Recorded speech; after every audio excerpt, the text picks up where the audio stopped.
Okay? Patatayin po natin siya, Teacher Jerome. Papagiging natin sila para malakas ang bigas. Tumayo po tayo lahat. Goal number 1, ready, go!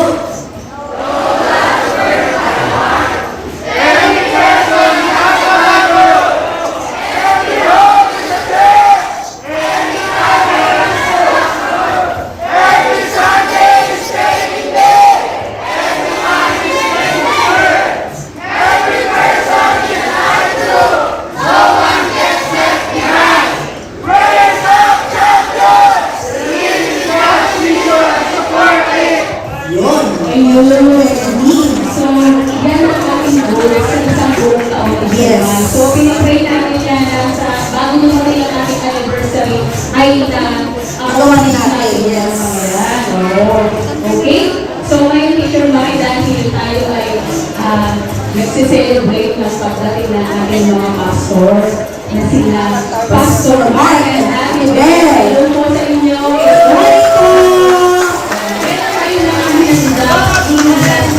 Yes. Kapakita natin sa kanila ang ating mga ginawa nung mga buwan.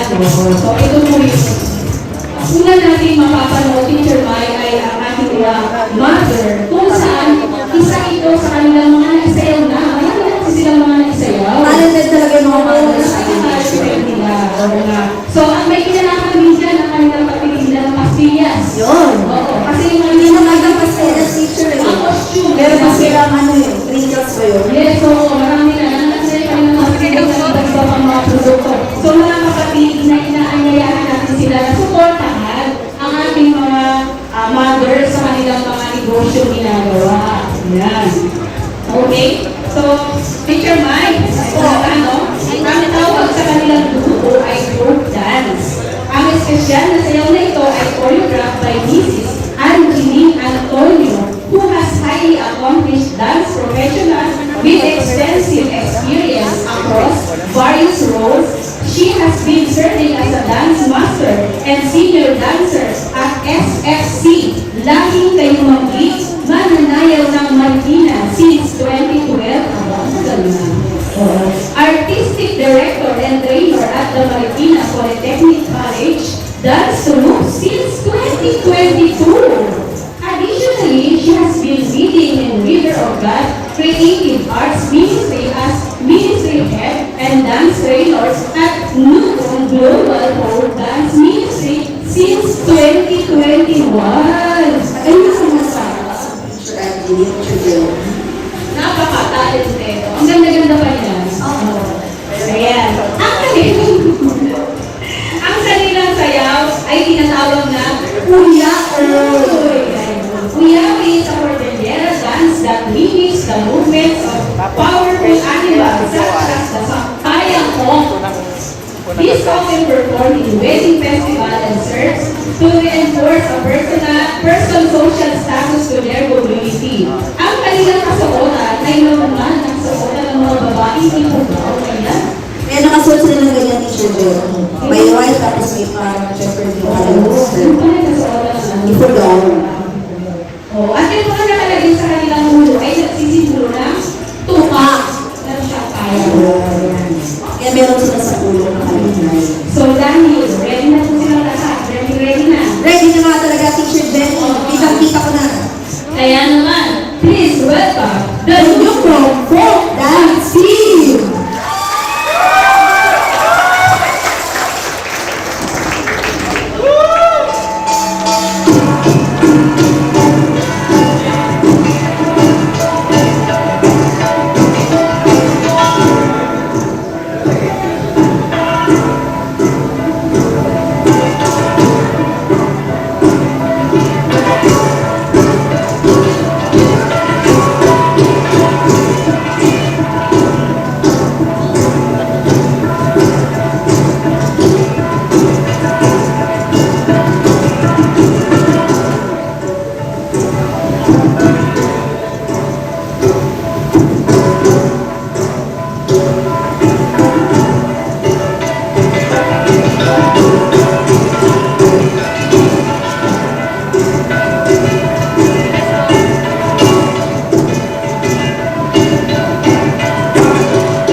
sa pagagaling na nila magsayaw. Yes. Iba yan. Oo.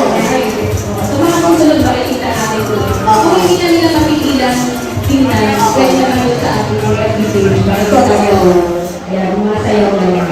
Okay, so ngayon teacher ba, siyempre hindi makukuha ang araw na ito, hindi tayo makakalimutin na magaganda pagkukuha sa ating mga kapatid. Yes, po, teacher. So unahin na natin si Kuya Ruiz. Ang magpapayag po kayo testimony sa araw na ito. Good morning po! Good morning po sa lahat.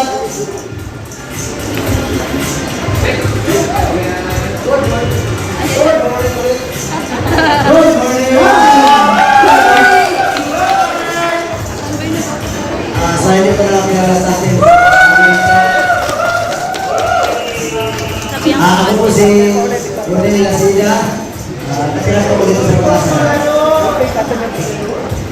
Ang itas mo na ngayon, kasi yung pinakalang sa akin, yung dati kasi, yung gano'n dati, nasilipot tayo wala sa direction tayo, wala pa sa tamang landas.